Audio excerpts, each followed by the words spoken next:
Hey everyone, John Thomas here with the HomeSalesForce.com team, brokered by eXp Realty. Today I'd like to bring you one of a series of interviews we've done with folks who have come over from other companies to eXp Realty. So let's take it away. All right, my name is Steve Freeman. I'm from Peachtree City, Georgia, just a little bit south of Atlanta.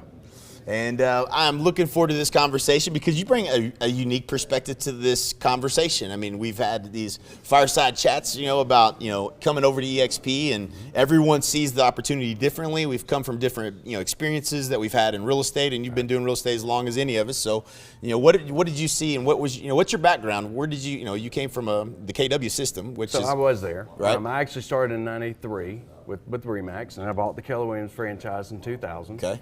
And then I kind of did my own little boutique company recently. Okay, so in 2000, I mean, that's pretty early for KW, right? Very Is that early. Keller who? Back then? Absolutely, we were Keller who. I'd be asked sometimes about it, and I would say, no, we're Keller Williams, not Sherwin-Williams. Right. Okay. So how many agents did they have? Would you say? They were under 6,000 when I joined them. So it's very much very like close, right? Where I joined eXp in October. Was a little under 6,000. Right. Wow. So, it's almost exactly now today where it was when I joined that one. Okay. So then, you definitely have a unique perspective, and so you bought the KW franchise. You were the OP. I was the OP of the company. Yes. And you mentioned also the team leader when you had to replace them. Default, yeah. you get to inherit that job. Yeah. And so what's how did that work for you? I mean, obviously, it's not the same model, but it is similar. No, it is a different model. I mean, the profit share is the profit share. It's based on whatever the company makes for the month. Right. And it's not predictable. It can change. Right. Every month, one could be very high, one could be very low. Right. And then when I looked at this model, it's a revenue share, so it's very predictable. Right. As the agents make their money, you're paid on what they get paid on. Right. In real time, you see it adding up. There's no question about the fact that it's real, and it's real right now. It is an absolute real scalable number. So just to kind of either validate that how long did you left Keller Williams 10 years ago? About 10 years ago. Okay, so 10 years ago, and you had profit share, obviously. How many people do you think you brought in to? Probably directly sponsored about 10 people into the company. So not a ton of people. No, but then from there, it probably went to about 100 or so. Right. And so is that still today, even relevant? Yeah. Today I still get my profit share check, and I almost feel like that profit share pays for my new cap at eXp. Okay, so that's to me that's evidence, proof that that this is much more sustainable as a passive revenue opportunity, and that's what everybody is expecting to be. But I don't think anybody really knows, what they could say it might be. But I think that for me, it's a much bigger revenue stream than I would have ever dreamed would have been possible at KW, just because the brokerages are typically not profitable, and you don't really have any control over that, even though it's open book, right? They might be, but in their budgets change. Their budgets change from year to year. Right. It's approved by the Agent Leadership Council, but so you never know if it's going up, going down. They hire an assistant team leader. They're paying the team leader more. You just don't know. Right.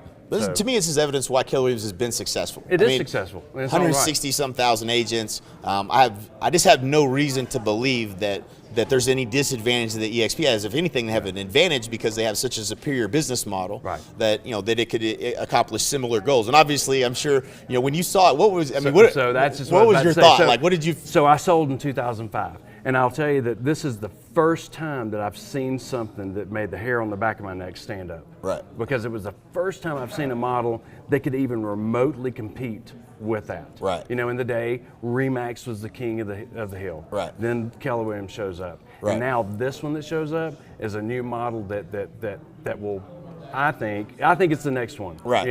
And I've always tried to be on the leading edge. You can see. Right. I was with Remax and it was strong. I've gone to Keller when it was brand new and upcoming.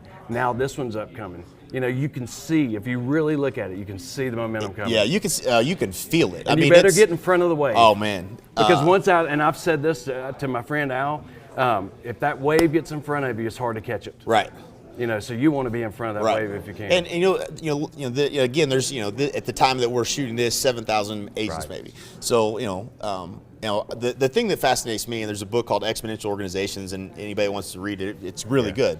But and even Al mentioned it the other day in the conversation. He'd been reading the book, and they're missing their projections by thousands. Right. And a month later, no, we're going to be at way more agents by the end of this year than what they had projected. Right. Which is, it's evidence when you read the book and Exponential Organizations, you understand the scalability of this model, and the ability to really how they've really leveraged the agents in the company that are out there doing business every day, getting compensated in forms of stock, and ownership in the company, and having an opportunity. Actual agent owners. Agent owners. So whereas in a franchise system, you're limited to the number of owners that'll ever be in that franchise. Right.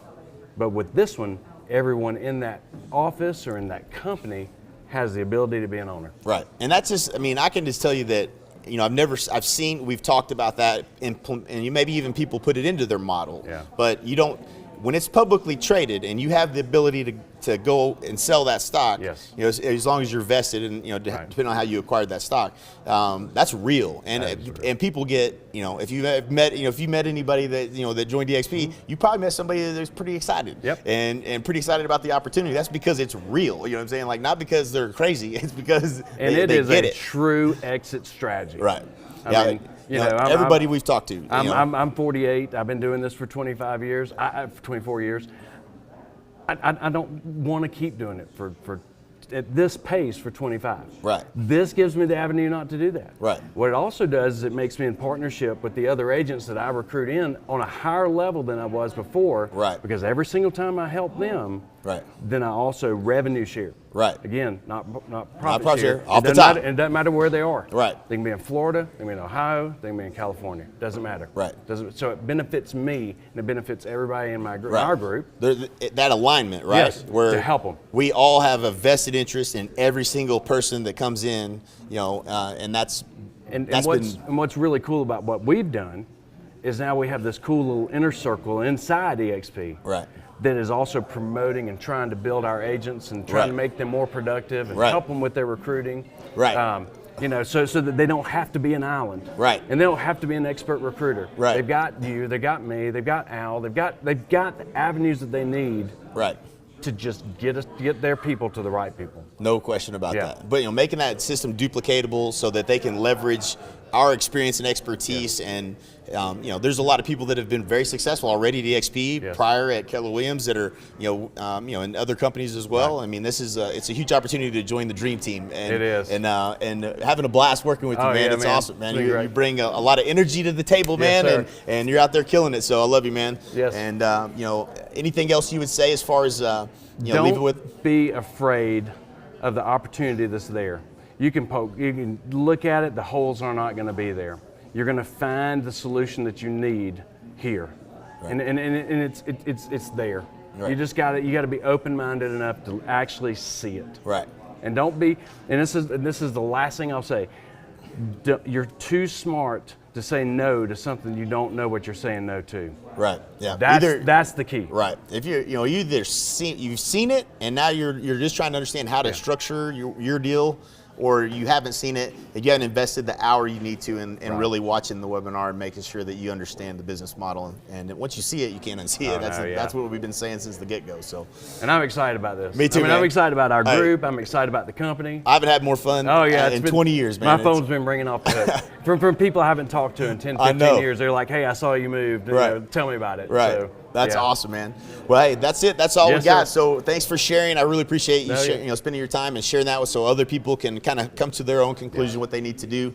And as we say it in EA, we'll either see you at the top or from the top. There you go. There we go. All right, man. As always, if you'd like more information, look for one of the links attached to the video here or at the end. Thanks.